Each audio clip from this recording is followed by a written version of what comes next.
Well, Troy, lovely to meet you, and thank you for your time today. Oh, thanks for having me. Now, what is it exactly you do? Well, I work on sets with any actor who's either from Australia or New Zealand, and I teach them the American accent, so they sound like they lived in America all their life. Now, is that important? I kind of think we've all grown up listening to the Brady Bunch and watching American movies. Surely we can all do an American accent? Yes, that's what a lot of people think. It's not always the case. Usually not the case. It's actually a lot of work. Actors put so much work into it beforehand. You don't realize it. You hopefully don't see that on the actual film.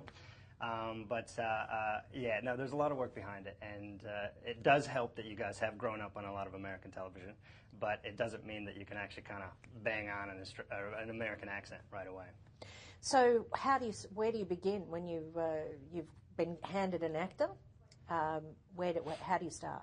Well, I begin by doing a lot of prep work. I usually, especially when I'm dealing with an actor who's established, I watch anything that they've done. To get an idea of how their voice actually works. Because the important thing when you're learning the American accent, and this is huge, is that you're using your own voice. I mean, so many times people actually, they think they're doing the American accent, they start and they go, okay, well, how's my American accent? And basically what they're doing is, banging on an American accent. It's not going to work. It's got to be your voice. It's got to sound like you've lived in America all your life. And you just happen to be, in the American film.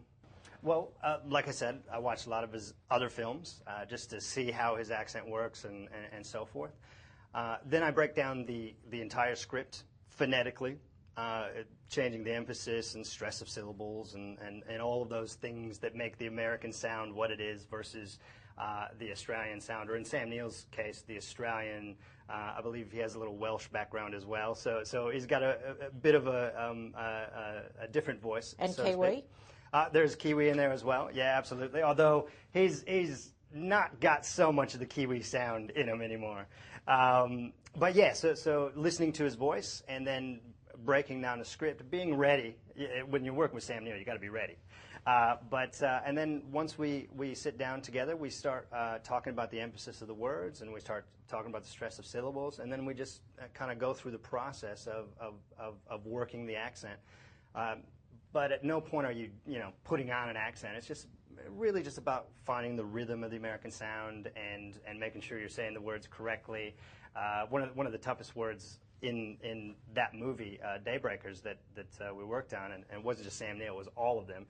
The movie's based around creating a substitute blood for vampires, and one of the toughest words for Australians and New Zealanders to do is substitute. Okay. So there's a word that we worked on plenty, and I'm sure there's plenty of times where he wanted to punch me.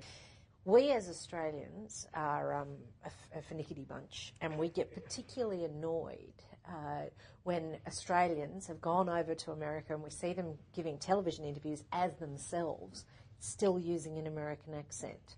Now, are they doing that just to put it on, or is there a good reason for it? Well, first off, it's very easy when you live somewhere to pick up the accent.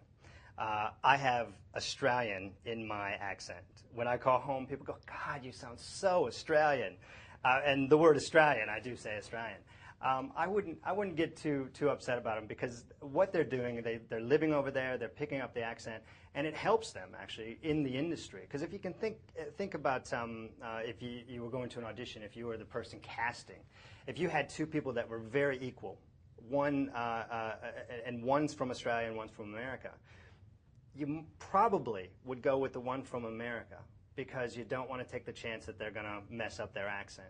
So any chance that you can get to convince that you can maintain that American accent is a good thing for actors.